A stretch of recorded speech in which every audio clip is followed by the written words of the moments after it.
அனைவருக்கும் வணக்கம். This is science with சாம். அறிவியல் அறிவோம். குவாண்டம் ட்ராமா, குவாண்டமுடைய கதையை தான் நம்ம பார்த்துட்ருக்கோம். இன்றைக்கி 4வது வீடியோ. இன்றைக்கி எதை பார்க்க போகிறோம் அப்படின்னு சொல்லிட்டுனா, ஆல்பர்ட் ஐன்ஸ்டைனுடைய நோபல் பரிசை ஒட்டி இன்னொரு நோபல் பரிசு எப்படி கிடச்சிது, ஆல்பர்ட் ஐன்ஸ்டைனுக்கு இருந்த சவால்கள் என்ன. 1922 2 நோபல் பரிசு கொடுக்குறாங்க. நான் ஏற்கனவே சொன்ன மாதிரி ஒன்று நீல்ஸ் போருக்கு, இன்னொன்று ஆல்பர்ட் ஐன்ஸ்டைனுக்கு. ஆல்பர்ட் ஐன்ஸ்டைனுக்கு வந்து 21ஆம் ஆண்டோடைய நோபல் பரிசை 22ஆம் ஆண்டு கொடுக்குறாங்க. போருக்கு 22ஆம் ஆண்டு ப்ரைஸே கொடுக்குறாங்க. ஐன்ஸ்டைனோட ப்ரைஸ்க்கு எதுக்கு லேட் ஆச்சுன்னா 2 காரியங்கள். ஒன்று என்னென்னா, ஆல்பர்ட் ஐன்ஸ்டைன் ஒரு புதிய தியரியை சொல்கிறாரு, ஒளிக்குள்ள துகள் இருக்கும். அது எப்படி கண்டுபிடிச்சாருன்னா, அதுக்கு முன்னாடியே எக்ஸ்பெரிமெண்ட் பண்ணிட்டாங்க. ஒரு எக்ஸ்பெரிமெண்ட் டேட்டாவை வந்து ஐன்ஸ்டைன்கிட்ட கொடுக்குறாங்க. அதுக்கு அவர் எக்ஸ்பிளைன் பண்ணுறதுக்கு அவர் என்ன பண்ணுறாருன்னா, அவர் எடுத்துக்கிட்டு எக்ஸ்பிளைன் பண்ணுறாரு. எக்ஸ்பிளைன் பண்ணிவிட்டு அவர் ஒரு தியரியை கொடுத்துறாரு.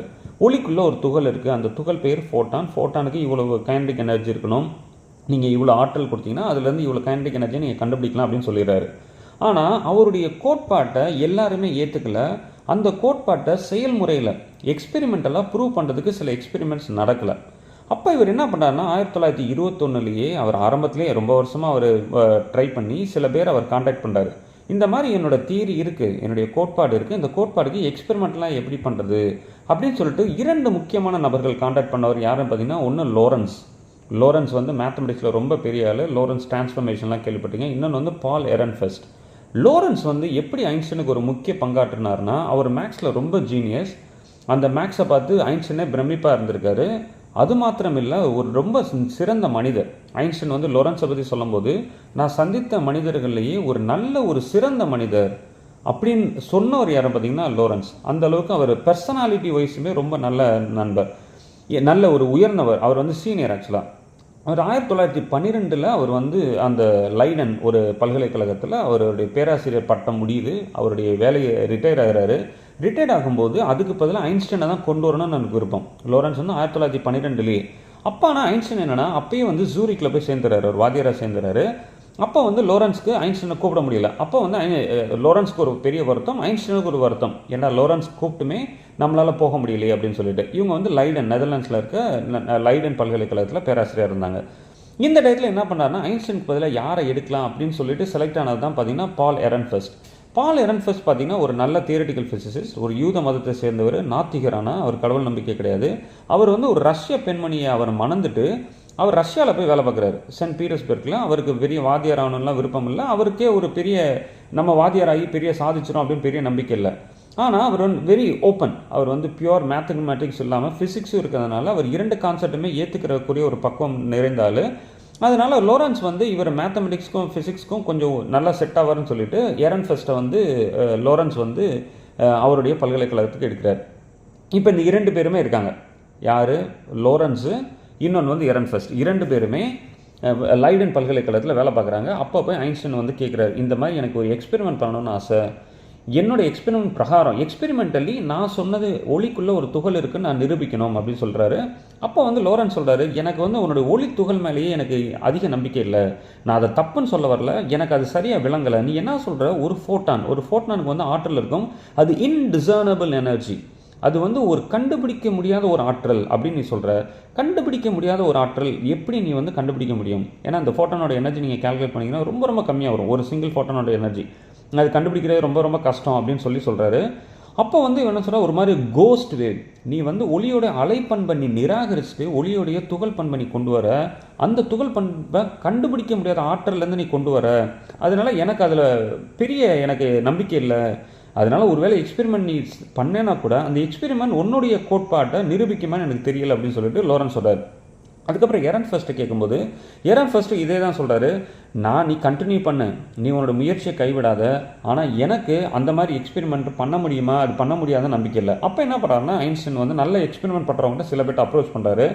அப்போ என்ன பண்ணுறாங்கன்னா, அந்த எக்ஸ்பெரிமெண்ட்லிஸ்ட் இவர் என்ன ரிசல்ட் எதிர்பார்க்குறோ அதே ரிசல்ட்டை கொடுக்குறாங்க. ஆனால் இவர் போய் செக் பண்ணால் அந்த எக்ஸ்பெரிமெண்ட்லாம் வந்து போலியாக பண்ணியிருக்காங்க. சிலர் வந்து ஏமாற்றி நீங்கள் இவருக்கு கேட்குற டேட்டாவை போய் கொடுத்துருக்காங்க, அது தப்பு. இவருக்கு வந்து நல்ல காங்க்ரீட்டாக ஒரு டேட்டா வரணும்னு சொல்லிட்டு அவர் நினைக்கிறாரு. அப்போ வந்து அந்த யூரோப் சைடு, ஐரோப்பா கண்டத்தில் பெரிய உதவி இல்லை, சம்மந்தமே இல்லாமல் ஒரு ஆர்த்தர் ஹாலி காம்ப்டன் சொல்லிட்டு 1922 ஜஸ்ட் நோபல் பரிசு வாங்குறதுக்கு முன்னாடி, 1922 நோபல் பரிசு வாங்குறதுக்கு முன்னாடி ஒரு வாரத்துக்கு முன்னாடி ஒரு எக்ஸ்பெரிமெண்ட் பண்ணுறாரு. அந்த எக்ஸ்பெரிமெண்ட் என்னன்னா ஒரு எக்ஸ்ரே அனுப்புகிறாரு. எக்ஸ்ரே வந்து அவர் அலைன்னு தான் நினைக்கிறார். அலை வந்து ஒரு எலக்ட்ரான் மேலே மோதிட்டு அந்த எக்ஸ்ரே போகும்போது அந்த எக்ஸ்ரேயோடைய அலைநீளமும் அதோடைய அதிர்வெண்ணும் மாறுது, ஃப்ரீக்வன்சியும் வேவ் லென்த்தும் மாறுது. அப்போ இது மாறுறதுக்கு எப்படி எக்ஸ்பிளைன் பண்ணுறதுன்னு சொல்லிட்டு அவர் தியரி எடுத்து தேர்றாரு. அவர் கற்றுக்கிட்ட அந்த பழைய தியரி ஒர்க் ஆகவே இல்லை. அப்போ அவர் என்ன பண்ணுறாருன்னா ஐன்ஸ்டீனோட அந்த புதிய தியரி இருக்குல்ல, அந்த ஃபோட்டோ எலக்ட்ரிக் எஃபெக்டோட தியரி, ஒளி என்பது துகள் என்ற இந்த கோட்பாடை எடுத்து அவர் பயன்படுத்துகிறாரு. அப்போ பார்த்தா இவருடைய எக்ஸ்பெரிமெண்ட் இந்த எக்ஸ்ரேயை வந்து நான் அலைன்னு நினச்சதுக்கு பதிலாக ஒரு கோலி குண்டு மாதிரி நினச்சிட்டு இந்த கோலி குண்டும் ஆட்டம் ஒரு கோலி குண்டு இந்த இரண்டு மோதுது அப்படின்னு சொல்லிட்டு எக்ஸ்பிளைன் பண்ணும்போது அவரால் எக்ஸ்பிளைன் பண்ண முடியுது. இதை பார்த்தோன்னா ஐன்ஸ்டீனுக்கு ஒரு பெரிய சந்தோஷம் வந்து 1924 நடக்குது. கரெக்டாக நோபல் பரிசுக்கு முன்னாடி கிடைக்கும் போது அவர் என்ன சொல்கிறாரு, பாருங்கள் நான் சொன்னது உண்மைதான், நான் சொன்ன பிரகாரம் ஒளி வந்து அலை இல்லை துகள் தான் அப்படின்றத அவர் நிரூபிச்சிட்டா அப்படின்னு சொல்லிட்டு ஒரு ஐன்ஸ்டீனுக்கு ஒரு பெரிய சந்தோஷம். 1924 நடக்குது. இதுக்கப்புறமே பார்த்தீங்கன்னா இந்த குவாண்டமில் பெரிய ஒரு கம்ப்ளீட் ஸ்ட்ரக்சர் அப்படின்னு சொல்லிட்டு இதே இல்லை. ஏன்னா பல்வேறு முரண்பாடுகள், மெயின் முரண்பாடு யாருன்னு பார்த்தீங்கன்னா போருக்கும் ஐன்ஸ்டீனுக்கு தான். ஐன்ஸ்டீனுடைய அந்த அலைக்கு பதிலாக துகள்ன்றதை இந்த எக்ஸ்பெரிமெண்ட்க்கு அப்புறமா கொஞ்சம் கொஞ்சமாக போர் வந்து ஏற்றுக்க ஆரம்பிச்சிட்டாரு. இன்னொரு சைடு பார்த்தீங்கன்னா போருக்கே ஒரு சிக்கல் இருந்தது. போருடைய அட்டாமிக் மாடல், போருடைய அணு மாதிரி ஹைட்ரஜனுக்கு ஒர்க் ஆகுது, ஹீலியனுக்கு ஒர்க் ஆகுது. ஆனால் நீங்கள் பெரிய பெரிய எலக்ட்ரானுக்கு, பெரிய பெரிய ஆட்டம், பெரிய பெரிய அணுக்கு, நீங்கள் ஃபார் எக்ஸாம்பிள் ஒரு அயன் இல்லாட்டினா ஒரு யுரேனியம் இல்லாட்டினா இந்த மாதிரி ஒரு எஃபெக்ட்டுக்கு ஒர்க் ஆகலை. இன்னொன்று என்னென்னா ஒரு அணுக்கு பக்கத்தில் நான் ஒரு பயங்கரமான எலக்ட்ரிக் ஃபீல்டோ மேக்னெட்டிக் ஃபீல்டோ கொண்டு வந்தேன்னா இந்த அணுவில் இருந்து அவர் ஆற்றல், இந்த எனர்ஜி லெவல் ஸ்பிளிட்டிங் சொல்லுவாங்க, அது இரண்டாக உடையுது. இதையும் போரால் விளக்க முடியல அவருடைய கோட்பாடு பிரகாரம். இது இரண்டுமே அவங்க அப்சர்வ் பண்ணிட்டாங்க. அதிகமான எலக்ட்ரான் உள்ள அணுக்கள் உண்டு. அதே மாதிரி நீங்கள் மின்புலத்தையோ காந்தப்புலத்தையோ நீங்கள் பக்கத்தில் கொண்டு வந்தீங்கன்னா அந்த எனர்ஜி, அதனுடைய ஆற்றல் வந்து ஸ்ப்ளிட் ஆகுது, இரண்டு வந்து தெரிக்குது, ஸ்ப்ளிட் ஆகுது. அந்த ஸ்ப்ளிட்டிங்கும் இருக்குன்றதை எக்ஸ்பெரிமெண்ட்லாம் ப்ரூவ் பண்ணிட்டாங்க. இது எப்படி விளக்குறதுன்னு தெரியல. இப்போ தான் 1923 காட்டிங்கனில் போய் போர் வந்து லெக்சர் கொடுக்குறாரு. லெக்சர் கொடுக்கறதுக்கப்புறம் மாணவர்கள் எடுக்கிறாங்க. அப்படி மாணவர்கள் எடுத்த ஒரு முக்கியமானவர் யாருன்னு பார்த்தீங்கன்னா பவுலி. இப்போ பவுலி என்ன பண்ணுறாருன்னா, பவுலி வந்து சாமர்ஃபெல்லையும் ஒர்க் பண்ணியிருக்காரு, போர்ட்டையும் ஒர்க் பண்ணியிருக்காரு. அதனால தான் இது பேரே வந்து போர் சாமர்ஃபெல் மாடல்னு சொல்லுவாங்க. இவங்க இரண்டு பேருக்குமே தெரியும் அவங்களுடைய மாதிரி இந்த ஆர்பிட்டல் அட்டாமிக் மாடல் இருக்குல்ல, இந்த நீள்வட்ட பாதையில் இல்லை சுற்றுவட்ட பாதையில் சுற்றுது அப்படின்ற ஒரு அணு மாதிரி இந்த இதில் ஒர்க் ஆகாது, பெரிய பெரிய ஆட்டம்லேயும் ஒர்க் ஆக மாட்டேது, எலக்ட்ரிக் ஃபீல்டு மேக்னெட்டிக் ஃபீல்டும் ஒர்க் ஆக மாட்டேது அப்படின்றது அவருக்கு நல்லா தெரியும். இப்போ இவர் போய் கோப்பன்ஹேகனில் டென்மார்க்கில் போருக்கு கீழே வேலை செய்கிறாரு. போருக்கு கீழே வேலை செய்யும்போது பவுலியோட ஒரு முக்கியமான நோக்கம் என்னதான் இருந்ததுன்னா, இந்த தியரி, இந்த போர் கண்டுபிடிச்ச தியரியை வந்து நம்ம எக்ஸ்டெண்ட் பண்ணணும். இந்த எக்ஸ்டெண்ட் பண்ணி நம்ம சொல்லிட்டோம்னா நம்ம வந்து எல்லா அணுக்களுக்கும் இந்த மாதிரி நம்ம கண்டுபிடிச்சிடலாம்னு சொல்லிட்டு அவர் யோசிக்கிறாரு. அவருக்கு முடியவே இல்லை. அப்போ தான் என்ன பண்ணுறாருன்னா ஹைசன்பர்க்கும் வந்து ஜாயின் பண்ணுறாரு. ஹைசன்பர்க்கும் வந்து ஜாயின் பண்ணும்போது இவருக்கு ஒரு மாதிரியாக நம்பிக்கை கிடைக்குது. ஏன்னா ஹைசன்பர்க்குடைய திங்கிங் ப்ராசஸ் கொஞ்சம் வித்தியாசமாக இருக்கும். இட்ஸ் நான் ஃபிலாசபிக்கல் அப்படின்னு சொல்கிறாங்க. இது கன்வென்ஷனலாக நம்ம எப்பொழுதுமே சிந்திக்கிற மாதிரி சிந்திக்காமல் ஒரு புதிய முயற்சியில் சிந்திக்கிறாங்க. இப்போ இவர் ஒரு கட்டத்தில் என்னென்னா வெறுத்துறாரு பவுலி. என்னடா இதுக்கு நம்ம ஒரு புதுசாக ஃபிசிக்ஸும் கண்டுபிடிக்க முடியல, நம்மளை வேற நம்பி இவங்க எடுத்து நம்ம வந்து போருக்கீழே வேலை பார்க்குறோம், பேசாமல் நம்ம இதை விட்டுட்டு வேறு ஏதாவது படிக்க போயிடலாமா, இல்லை கிளாசிக்கலுக்கே நம்ம திருப்பி போயிடலாமா, இல்லைன்னா வேறு தொழிலுக்கு கூட போயிடலாமான்னு சொல்லிட்டு அந்த கோப்பன்ஹேகன் தெருவில் அங்கேயும் இங்கேயும் சுற்றி திரிகிறாரு.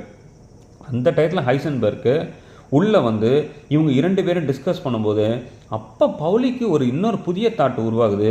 அப்படி உருவானதான் என்னென்னா, நீங்கள் போருடைய அட்டாமிக் மாடலில் பிரின்சிபல் குவாண்டம் நம்பர்னு இருக்குது, நம்ம ஒரு புதிய குவாண்டம் நம்பரை உண்டாக்குனா இந்த பிரச்சனையை நம்ம சால்வ் பண்ண முடியுமா, அதிகமான எலக்ட்ரான் உள்ள அணுக்கள், அதே மாதிரி இந்த காந்தப்புலம் மின்புலத்தினால் வர்ற அந்த எனர்ஜி ஸ்பிளிட்டிங், அந்த ஆற்றலுடைய அந்த ரெண்டாக உடையிறது, அதை நம்மளால் விளக்க முடியுமான்னு சொல்லிட்டு அவர் ஒரு புதிய ஸ்பின் குவாண்டம் நம்பர் கொண்டு வர்றாரு. அது குவாண்டம் நம்பர் கொண்டு, அது பேர் தான் ஸ்பின் குவாண்டம் நம்பர். அந்த ஸ்பின் குவாண்டம் இன்றைக்கி நம்ம பவுலி எக்ஸ்க்ளூஷன் பிரின்சிபல், இது எல்லாமே பார்த்திங்கன்னா எலக்ட்ரான் ஸ்பின்னை தான் உருவாக்கும், எலக்ட்ரான் ஸ்பின்னை தான் அது பேசும். இதுக்கு மூல காரணம் என்னென்னா, போருடைய கோட்பாடு எக்ஸ்பிளைன் பண்ண முடியாததை கண்டுபிடிக்கணும்னு நினச்சவர் தான் அந்த பவுலி. இப்போ பவுலியும் ஹைசன்பர்க்கும் என்ன நடந்துச்சுன்றதை நம்ம அடுத்த வீடியோவில் சொல்லலாம். நன்றி.